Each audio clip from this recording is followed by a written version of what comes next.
धृतराष्ट्र की जिज्ञासा को शांत करने के लिए संजय ने उन्हें भारतवर्ष, हरिवर्ष अर्थात भूमि के विभिन्न खंडों और द्वीपों के विषय में विस्तार से बताया। अब युद्ध के विषय में संजय द्वारा बताया गया ज्ञान संपूर्ण महाभारत कथा के अंतर्गत श्रीमद् भगवत गीता पर्व मेरे आभा शर्मा जावास के साथ। वैशंपायन जी कहते हैं, भरत नंदन, तदनंतर एक दिन की बात है कि भूत, वर्तमान और भविष्य की ज्ञाता एवं सब घटनाओं को प्रत्यक्ष देखने वाले गवलगण पुत्र विद्वान संजय ने युद्धभूमि से लौटकर सहसा चिंतामग्न धृतराष्ट्र के पास जा अत्यंत दुखी होकर भरतवंशियों के पितामह भीष्म के युद्धभूमि में मारे जाने का समाचार बताया। संजय बोले, महाराज, भरत श्रेष्ठ, आपको नमस्कार है। मैं संजय आपकी सेवा में उपस्थित हूं। भरतवंशियों के पितामह और महाराज शांतनु के पुत्र भीष्म जी आज युद्ध में मारे गए, जो समस्त योद्धाओं के ध्वज स्वरूप और संपूर्ण धनुर्धरों के आश्रय थे। वे ही कुरुकुल पितामह भीष्म आज बाणशैया पर सो रहे हैं।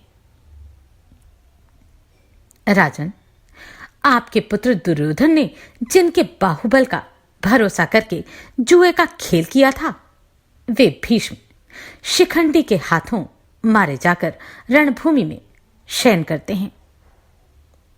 जिन महारथी वीर भीष्म ने काशीराज की नगरी में एकत्र हुए समस्त भूपालों को अकेला ही रथ पर बैठाकर महान युद्ध में पराजित कर दिया था, जिन्होंने रणभूमि में जमदग्नि नंदन परशुराम जी के साथ निर्भय होकर युद्ध किया था और जिन्हें परशुराम जी भी मार न सके, वे ही भीष्म आज शिखंडी के हाथ से मारे गए।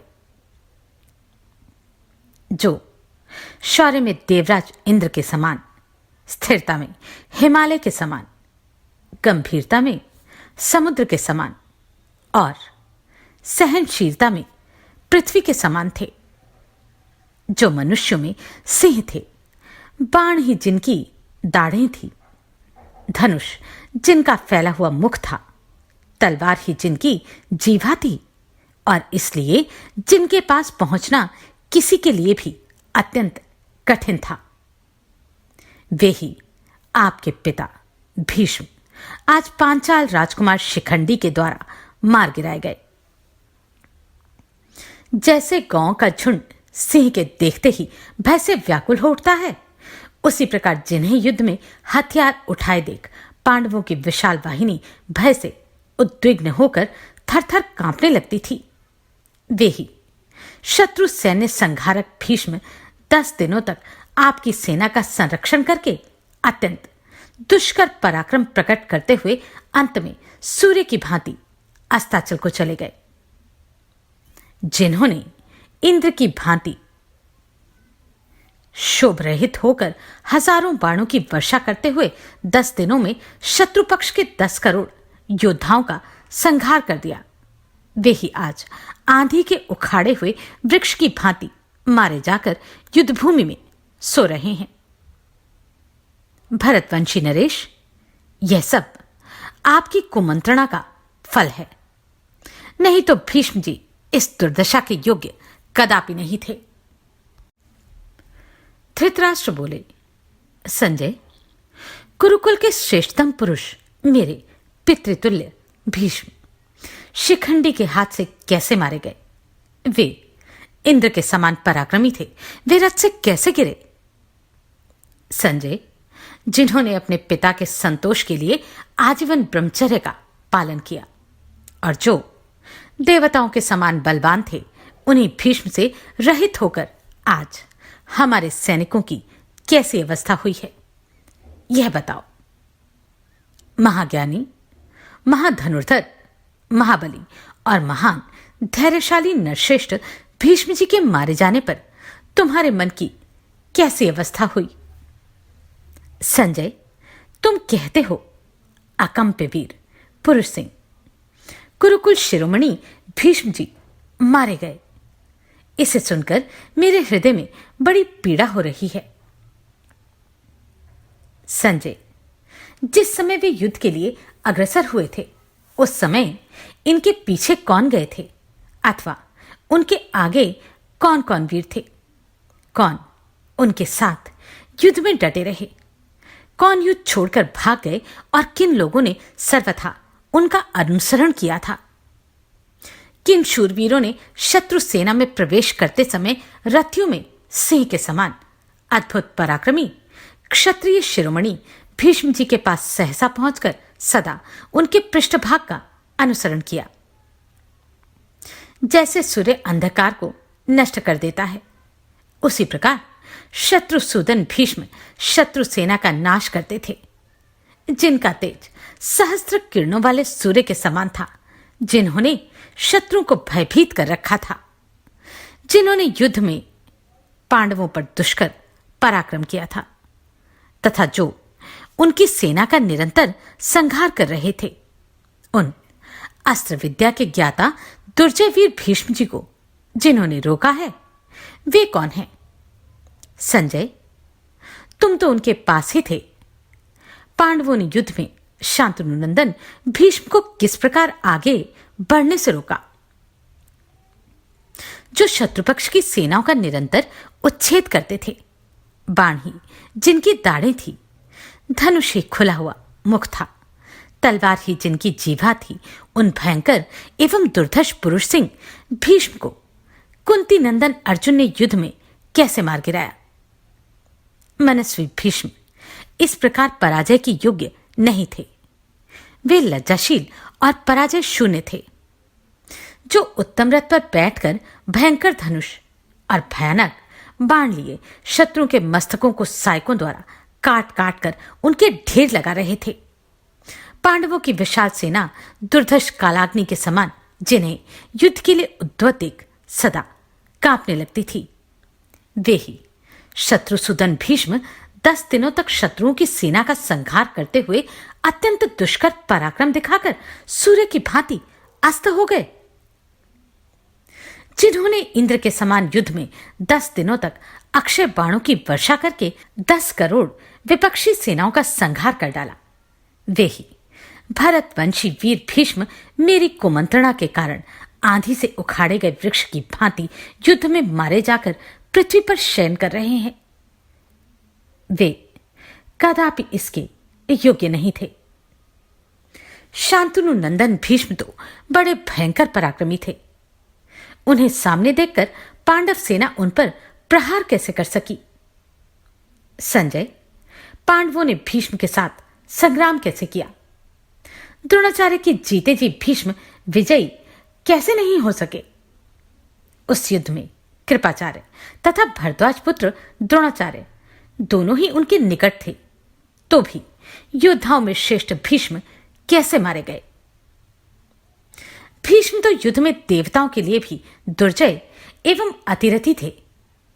फिर पांचाल राजकुमार शिखंडी के हाथ से वे किस प्रकार मारे गए?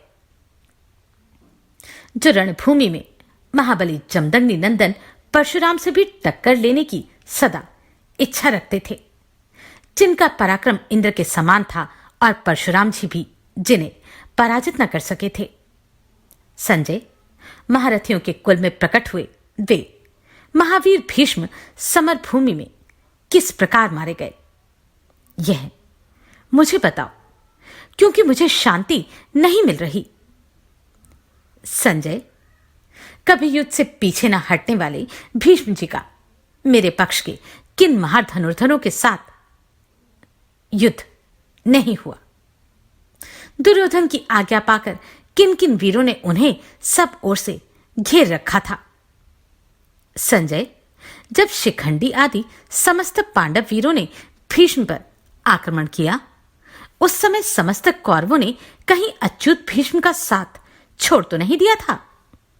अवश्य ही मेरा यह हृदय लोहे के समान सुदृढ़ है, तभी जो पुरुष सिंह भीष्म को मारा गया सुनकर विदीर्ण नहीं होता है। जिन दुर्जय वीर भरत भूषण भीष्म में सत्य, मेधा और नीति, ये तीनों अप्रमेय शक्तियां थी, वे युद्ध में कैसे मारे गए? वे युद्ध में महान मेघ के समान ऊंचे उठे हुए थे। धनुष की टंकार ही उनकी गर्जना थी, बाण ही उनके लिए वर्षा की बूंदें थी, और धनुष का महान शब्द ही बिजली की गड़गड़ाहट जैसा भयंकर शब्द था। वीरवर भीष्म ने शत्रु पक्ष के रथियों, कुंती कुमारों, पांचालों तथा सृंजों को मारते हुए उनके ऊपर उसी प्रकार बाणों की वर्षा की जैसे वज्रधारी इंद्र दानवों पर बाण वर्षा करते हैं। उनका धनुष, बाण आदि अस्त्र समूह भयंकर एवं दुर्गम समुद्र के समान था। बाण ही उसमें ग्राह थे, धनुष लहरों के समान जान पड़ता था। वह अक्षय, द्वीप रहित, चंचल तथा नौका आदि तैरने के साधनों से शून्य था। गदा और खड्ग आदि ही उसमें मगर के समान थे। वह अश्वरूपी भंवरों से भयावह प्रतीत होता था। उसमें हाथी जल हस्ती के समान प्रतीत होते थे। पैदल सेना उसमें भरे हुए मत्स्यों के समान जान पड़ती थी, तथा शंख और दुदुम्बियों की ध्वनि ही उस समुद्र की गर्जना थी। भीष्म जी उस समुद्र में शत्रु पक्ष के हाथियों, घोड़ों, पैदलों तथा बहुसंख्यक रथों को वेगपूर्वक डुबो रहे थे। वे समर भूमि में शत्रु वीरों के प्राणों का अपहरण करने वाले थे। अपने क्रोध और तेज से दग्ध एवं प्रज्वलित से होते हुए शत्रु संतापी भीष्म को जैसे तट समुद्र को रोक देता है, उसी प्रकार किन्वीरों ने आगे बढ़ने से रोका था। शत्रु हंता भीष्म ने दुर्योधन के हित के लिए समर भूमि में जो पराक्रम किया था वह अनुपम है। उस समय कौन कौन से योद्धा उनके आगे थे? किन किन वीरों ने अमित तेजस्वी भीष्म के रथ के दाहिने पहिए की रक्षा की थी? किन लोगों ने दृढ़तापूर्वक व्रत का पालन करते हुए उनके पीछे की ओर रहकर शत्रु पक्ष के वीरों को आगे बढ़ने से रोका था? कौन कौन से वीर निकट से भीष्म की रक्षा करते हुए उनके आगे खड़े थे? और किन वीरों ने युद्ध में लगे हुए शूर शिरोमणि भीष्म के बाएं पहिए की रथ की रक्षा की थी? संजय उनके बाएं चक्र की रक्षा में तत्पर होकर किन किन योद्धाओं ने संजय वंशियों का विनाश किया था, तथा किन्होंने आगे रहकर सेना के अग्रणी दुर्जय वीर भीष्म की सब ओर से रक्षा की थी? संजय किन लोगों ने दुर्गम संग्राम में आगे बढ़ते हुए उनके पाशभाग का संरक्षण किया था, और किन्होंने उस सैन्य समूह में आगे रहकर वीरतापूर्वक शत्रु योद्धाओं का डटकर सामना किया था? जब मेरे पक्ष के बहुत से वीर उनकी रक्षा करते थे और वे भी उन वीरों की रक्षा में दत्तचित थे, तब भी उन सब लोगों ने मिलकर शत्रु पक्ष की दुर्जय सेनाओं को कैसे वेगपूर्वक परास्त कर दिया? संजय भीष्म जी संपूर्ण लोकों के स्वामी, परमेष्ठी, प्रजापति ब्रह्मा के समान अजय थे, फिर पांडव उनके ऊपर कैसे प्रहार कर सके? संजय जिन द्वीप स्वरूप भीष्म जी के आश्रय में निर्भय एवं निश्चिंत होकर समस्त कौरव शत्रुओं के साथ युद्ध करते थे, उन्हीं नरश्रेष्ठ भीष्म को तुम मारा गया बता रहे हो। यह कितने दुख की बात है। जिनके पराक्रम का आश्रय लेकर विशाल सेनाओं से संपन्न मेरा पुत्र पांडवों को कुछ नहीं गिनता था, वे शत्रुओं द्वारा किस प्रकार मारे गए। पहले की बात है, दानवों का संहार करने वाले संपूर्ण देवताओं ने जिन मेरे महान व्रतधारी पिता रण दुर्मुद भीष्म जी को अपना सहायक बनाने की अभिलाषा की थी, जिन महापराक्रमी पुत्र रत्न के जन्म लेने पर लोक विख्यात महाराज शांतनु ने शोक, दीनता और दुख का सदा के लिए त्याग कर दिया था, जो सबके आश्रयदाता, बुद्धिमान, स्वधर्म परायण, पवित्र और वेद वेदांगों के तत्वज्ञ बताए गए हैं, उन्हीं भीष्म को तुम मारा गया कैसे बता रहे हो, जो संपूर्ण अस्त्र शस्त्रों की शिक्षा से संपन्न, शांत, जितेंद्रिय और मनस्वी थे। उन शांतनु नंदन भीष्म को मारा गया सुनकर मुझे यह विश्वास हो गया कि अब हमारी सारी सेना मार दी गई। आज मुझे निश्चित रूप से ज्ञात हुआ कि धर्म से अधर्म ही बलवान है, क्योंकि पांडव अपने वृद्ध गुरुजन की हत्या करके राज्य लेना चाहते हैं। पूर्व काल में अंबा के लिए उद्वत होकर संपूर्ण अस्त्रवेताओं में श्रेष्ठ जमदग्नि नंदन परशुराम युद्ध करने के लिए आए थे, परंतु भीष्म ने उन्हें परास्त कर दिया। उन्हें इंद्र के समान पराक्रमी तथा संपूर्ण धनुर्धरों में श्रेष्ठ भीष्म को तुम मारा गया कह रहे हो। शत्रु वीरों का संहार करने वाले जिन वीरवर परशुराम जी ने अनेक बार समस्त क्षत्रियों को युद्ध में परास्त किया था, उनसे भी जो मारे न जा सके, वे ही परम बुद्धिमान भीष्म आज शिखंडी के हाथ से मार दिए गए। इससे जान पड़ता है कि महापराक्रमी, युद्ध दुर्मुद परशुराम जी की अपेक्षा भी तेज, पराक्रम और बल में द्रुपद कुमार शिखंडी निश्चय ही बहुत बड़ा चढ़ा है, जिसने संपूर्ण शास्त्रों के ज्ञान में निपुण, परमास्त्र वेता और शूरवीर विद्वान भरतकुल भूषण भीष्म जी का वध कर डाला। उस समय युद्ध में शत्रुहंता भीष्म जी के साथ कौन कौन से वीर थे? संजय, पांडवों के साथ भीष्म का किस प्रकार युद्ध हुआ, यह मुझे बताओ। उन वीर सेनापति के मारे जाने पर मेरे पुत्र की सेना विधवा स्त्री की तरह असहाय हो गई है। जैसे ग्वाले के बिना गायों का समुदाय इधर उधर भटकता फिरता है, उसी प्रकार अब मेरी सेना उद्भांत हो रही होगी। महान युद्ध के समय जिनमें संपूर्ण जगत का परम पुरुषार्थ प्रकट दिखाई देता था, वे ही भीष्म जब परलोक के पथिक हो गए, उस समय तुम लोगों की मन की अवस्था कैसी हुई थी? संजय, आज जीवित रहने पर भी हम लोगों में क्या सामर्थ्य है? जगत के विख्यात धर्मात्मा, महापराक्रमी पिता भीष्म को युद्ध में मरवाकर हम उसी प्रकार शोक में डूब गए हैं जैसे पार जाने की इच्छा वाले पथिक नाव को अगाध जल में डूबी हुई देखकर दुखी होते हैं। मैं समझता हूं कि भीष्म जी के मारे जाने पर मेरे बेटे दुख के कारण अत्यंत शोकमग्न हो गए होंगे। संजय, मेरा हृदय निश्चय ही लोहे का बना हुआ है, जो पुरुष सिंह भीष्म को मारा गया सुनकर भी विदीर्ण नहीं हो रहा। जिन पुरुष रत्न तथा दुर्धर्ष वीर शिरोमणि अस्त्र, बुद्धि और नीति, तीन अप्रमेय शक्तियों के मालिक थे, वे युद्ध में कैसे मारे गए?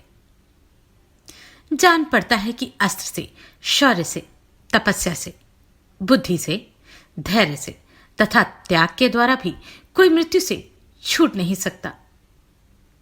संजय, निश्चय ही काल की शक्ति बहुत बड़ी है। संपूर्ण जगत के लिए यह दुर्लंघ्य है, जिसके अधीन होने के कारण तुम शांतनु नंदन भीष्म को मारा गया बता रहे हो। मुझे शांतनु नंदन भीष्म से अपने पक्ष के परित्राण की बड़ी आशा थी।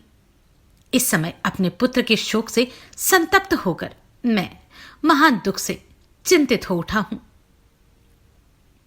संजय, जब दुर्योधन ने शांतनु नंदन भीष्म को अस्ताचलगामी सूर्य की भांति पृथ्वी पर पड़ा देखा, तब उसने क्या कहा?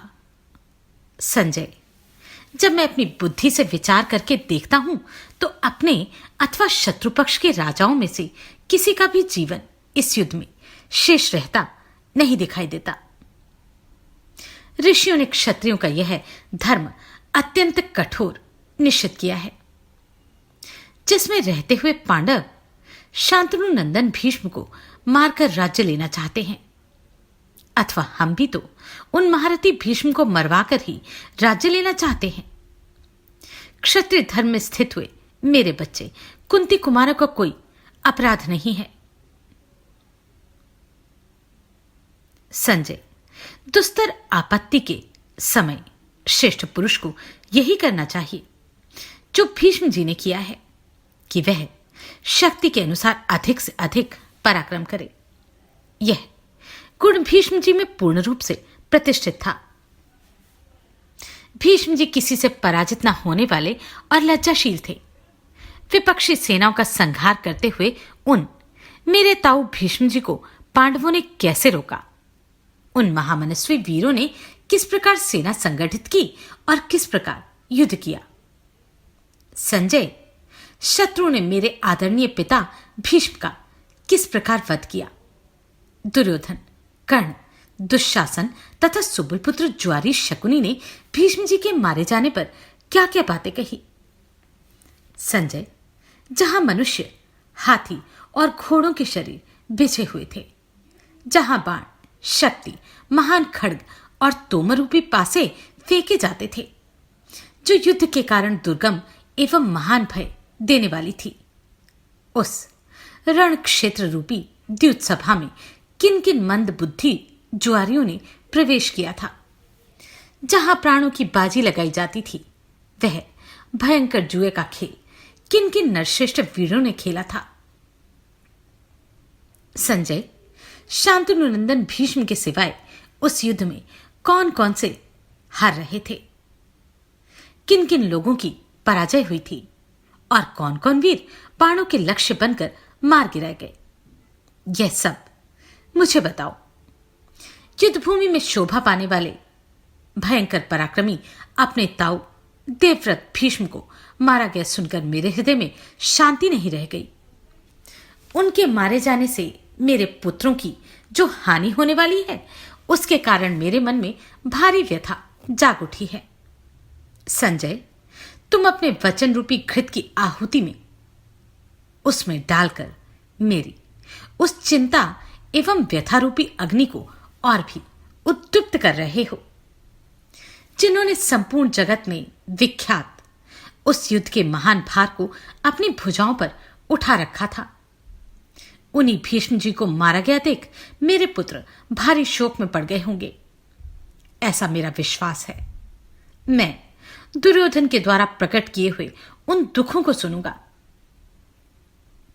इसलिए संजय, मुझसे वहां का सारा वृतांत कहो। मूर्ख दुर्योधन के अज्ञान के कारण उस युद्ध में अन्याय और न्याय की जो जो बातें संगठित हुई हों, उन सब का वर्णन करो। विजय की इच्छा रखने वाले अस्त्रवेता भीष्म जी ने उस युद्ध में अपनी तेजस्विता के अनुरूप जो जो कार्य किया हो, वह सभी पूर्ण रूप से मुझे बताओ। कौरवों और पांडवों की सेना का वह युद्ध जिस समय, जिस क्रम से, जिस रूप में हुआ हो, वह सब कहो। धृतराष्ट्र संजय से भूमि के विषय में जान रहे थे और फिर युद्ध के 10 दिन बीत जाने का और भीष्म जी की मृत्यु का समाचार धृतराष्ट्र को मिला। इन 10 दिनों में क्या घटित हुआ, धृतराष्ट्र संजय से यह सब जानना चाहते थे। तो हम भी संजय के द्वारा बताए गए दृष्टांत से यह सब जानेंगे अगले अध्याय में। नमस्कार, मैं आभा शर्मा जावास। अगर आपको ये प्रश्न सराहनीय लगे तो आप कंट्रीब्यूट कर सकते हैं।